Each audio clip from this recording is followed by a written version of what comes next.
এই সুশীল বেরিবাদীরা এরা দেখবেন কোন টিপ নিয়ে কি হয়েছে বাস এই নির্বাচীরা চিৎকার দিয়ে উঠবে। এই নির্বাচীরা প্রয়োজনে পুরুষ হইলেও নিজের কপালে টিপ লাগায় পক্ষে আন্দোলন করবে। আর যখন যখন বুরকা পড়বে আমাদের কোন মা বোন রাস্তায় পুলিশের আঘাত দিয়ে পড়ে থাকবে, এই নির্বাচীদেরকে এই নির্বাচী একটাও আপনি বুঝতে পারবেন না, সবগুলো গর্তের মধ্যে এদের যত বক্তব্য সব হইল ইসলামের বিরুদ্ধে।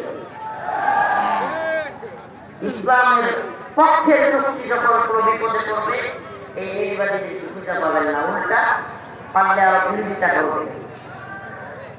প্রিয় ভাইরা আমার বন্ধুগণ, আমার আশ্চর্য লাগে বাংলাদেশে একজন মাউসের মতো মানুষের কথা বলতে পারবে, কারণ মার্ক্সের মতো মানুষের কথা বলতে পারবে, লেনিনের আদর্শের কথা বলতে পারবে, সমাজতন্ত্র, গণতন্ত্র, সমস্ত তন্ত্রমন্ত্রের পক্ষে কথা বলতে পারবে, সাহায্য গাইতে পারবে। কিন্তু ইসলামের পক্ষে কথা বলতে গেলে, কোরআনের পক্ষে কথা বলতে গেলে শুধু আওয়ামী নয়, নতুন করে সুশীল জনগণে এরা দেখবেন এই সুশীলরা, এই নির্বাচী, এই বুদ্ধিজীবীরা বাধা দেওয়ার চেষ্টা করে।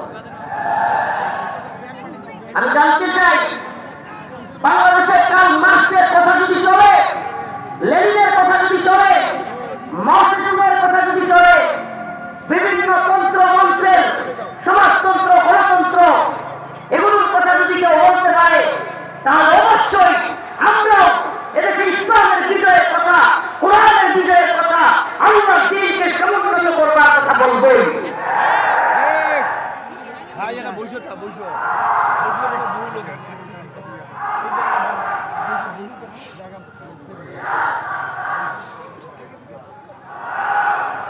আপনাদেরকে আগে বুঝতে হবে, কোরআনের শত্রু, ইসলামের শত্রু শুধু আওয়ামী লীগ না।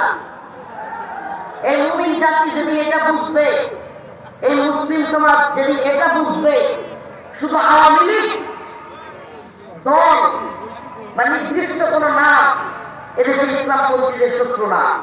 এদেশের ইসলামপন্থীদের শত্রু হলো ওই সমস্ত সেকুলার এলিট ধর্মনিরপেক্ষতাবাদীরা। এরা আওয়ামী লীগের সময় চেষ্টা করেছে, বর্তমানে উপদেষ্টাদের মাধ্যমে চেষ্টা করতেছে। আপনারা শুনেছেন কিনা জানি না, একেবারে আড়ালে আবদালে বাংলাদেশের কাহিনী বলছে, এই নিউজ করেছেন কিনা আপনারা?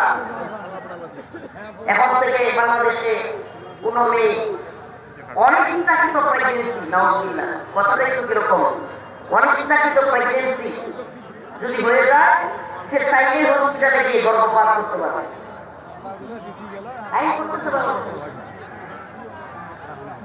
কোথায় আসছে আপনারা?